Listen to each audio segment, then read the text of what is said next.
this is Bullet, aka the Passive Aggressive Sherpa. In today's video, we're taking a look at the weekly reset, and this is a big week. First, there's an update. It's almost 2 gigs, so depending upon your download speed, it could take a while. So plan accordingly. Nothing's worse than being ready to play, and you can't because you didn't know you have to download stuff. Festival of the Lost is now live.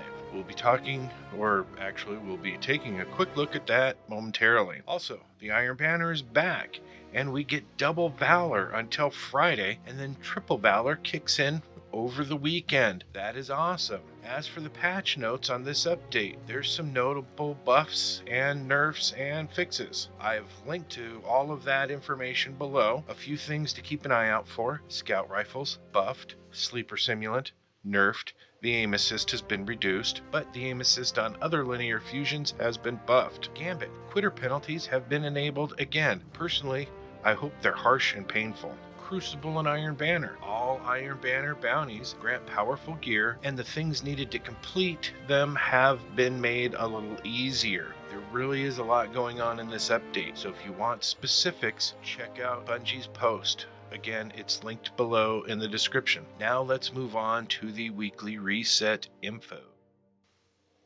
First up, the weekly Flashpoint is on Mars. Under milestones, you'll need to speak to Amanda Holiday in the tower. She's in her usual spot. So taking a quick look at what we've got on Mars.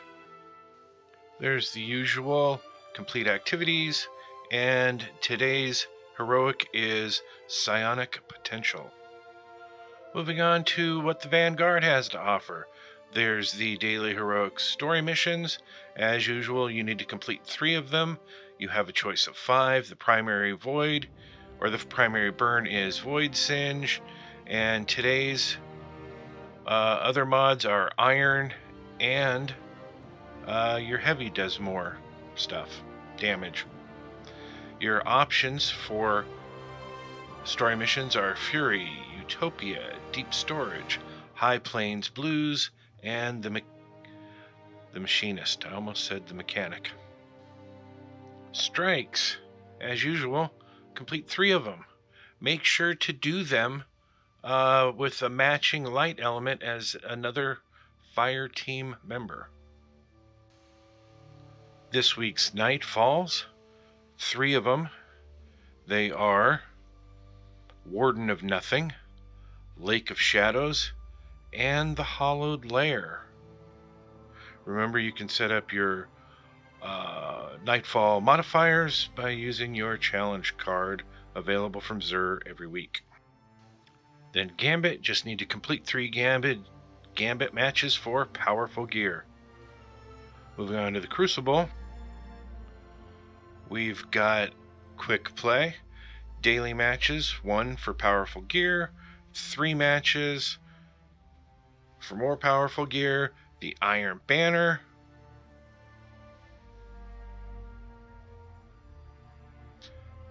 we've got private matches if you have friends and stuff, and then there's always competitive for people that hate themselves.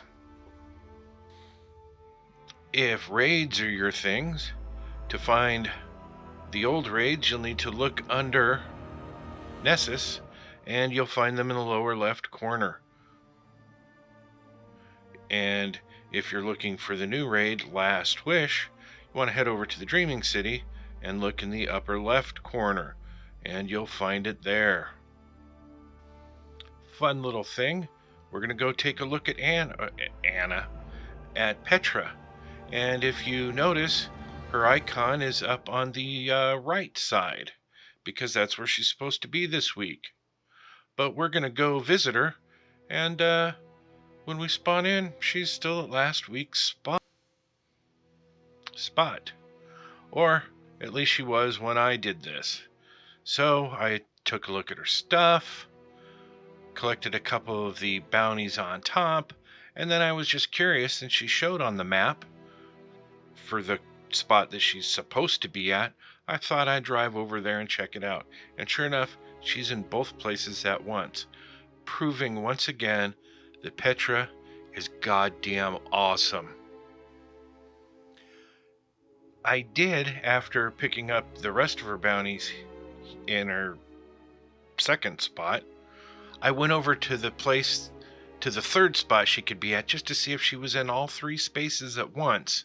And sadly, she was not. She was only inhabiting two spaces at the same time, which is just awesome. Now when you take a look at the tower, it's all decorated for the Festival of the Lost. I went over first to see Amanda, because why not? She gives you a mask and the quest stuff, whatever you want to call it. The missions begin. Accepting the mask will trigger the next step, which is head over to the Rupture on Io, and I think you have to loot a lost sector there. It'll be marked on your map. The mask itself looks like fun because it allows for specific mods, or 3 different mods you can select to have fun with while you're in the Infinite Forest. Up next, we're going to take a look at Tess's inventory, but as far as my narration, it's coming to an end. But there's still lots to see. I go through what you can get from the new engrams that they're offering. Remember, with each time you rank up, you'll get the normal engram and one of the new engrams, so it's like 2 engrams every time you rank up. And there's a ton of cool stuff that you can get. After we're done looking at her inventory, I'm gonna look behind me and look at the festival. There's 3 portraits. I don't know who all 3 of them are. I know who one of them is, and that's it. So I don't know if when I get information on who they are, I'll let you know. After that, we go and talk to Shax, pick up his bounties. Remember, each one of his bounties grants powerful gear, and they're easier to complete this time around.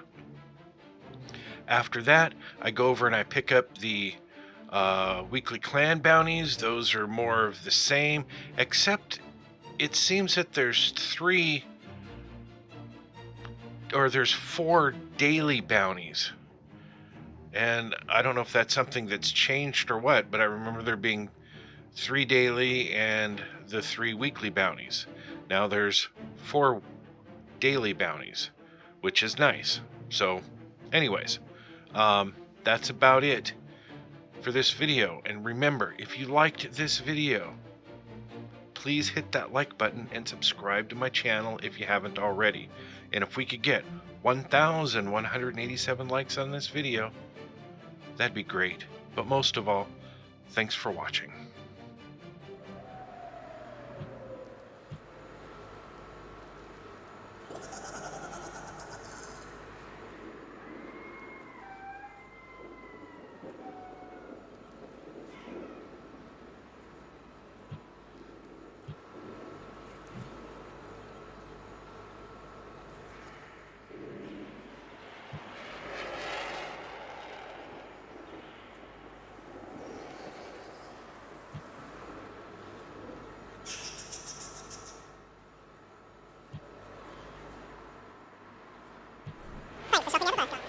Welcome, Guardian.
line to the south wall.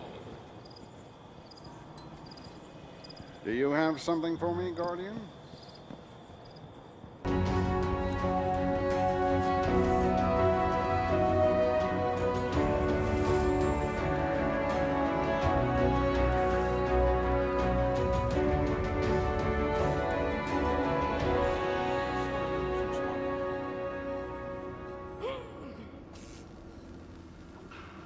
Watch out, running late.